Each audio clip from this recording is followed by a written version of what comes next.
John, thank you for coming in today. I wanted to discuss with you how you scored on the assessments that we did on your last visit. The first we had you do 4 assessments, and the first assessment we had you do was the depression assessment. And what the purpose of that assessment was to kind of give us an idea of where you score on your level of depression, and that could be from no depression at all to a severe level of depression. You were asked a series of questions, and you rated them to where they fit and how you truly feel. On the depression inventory, you actually scored a 32, which puts you in a range of having severe depression.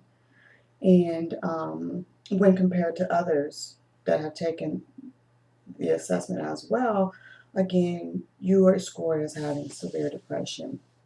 Now, along with the scoring of severe depression on the depression inventory, we also had you do a hopelessness inventory, and we also had you do an anxiety inventory so that we can kind of look at the levels and see where you're at as far as feelings of hopelessness and having anxiety associated with all of that. You scored actually a 13 on the hopelessness, and that just when you answered the question of not seeing a future for yourself or not being able to see past a certain time frame or seeing where your life would be or where it would go, you scored in a moderate level, which means that those are some issues or some concerns that need to be addressed and worked through. And we can certainly do that, or set up or come up with a plan to help you do that, to work on that. The same for your anxiety. You scored a moderate on your level of anxiety. And which gives an indication that you do have some physical symptoms or some physical effects of your depression that need to be addressed, that we need to either find ways to eliminate or find ways to help you work through those to bring those levels down so that the anxiety is not so high for you. We also did the last inventory that we did was the suicide ideation inventory.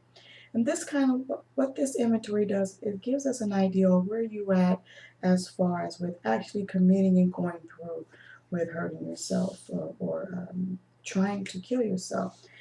What kind of threw the score off a little bit was that you on the suicide ideation you answered that you didn't have any desire to kill yourself, but on the depression inventory you you answered or you marked on the answers that said that you did have, if you had a chance, that you would kill yourself.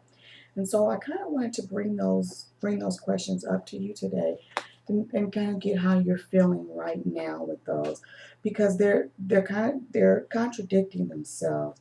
And so I would like to know how you feel today as far as do you have, if you had the chance, would you kill yourself? Um, or do you not have a desire to kill yourself and maybe misunderstood that statement within the scoring system, within the assessment? And just your overall score, the overall look of the assessment does suggest that you have a high level of depression. And we can certainly address that depression um, in ways of looking at your hopelessness, kind of trying to put some quality back into your life to help you move forward and be able to see a future. And so, what I would like to do with you is I would like to come up with a plan on how we can address these issues, your anxiety issues and your issues of the feelings of hopelessness, um, to again improve your quality of life. Now, I want to ask first if you have any questions regarding understanding of the scoring, or even when you took the assessments that we did not get a chance to address before.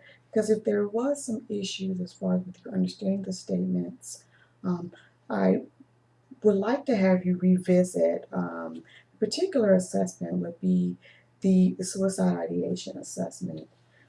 I would like to revisit that assessment, and maybe not this visit, but on our next visit.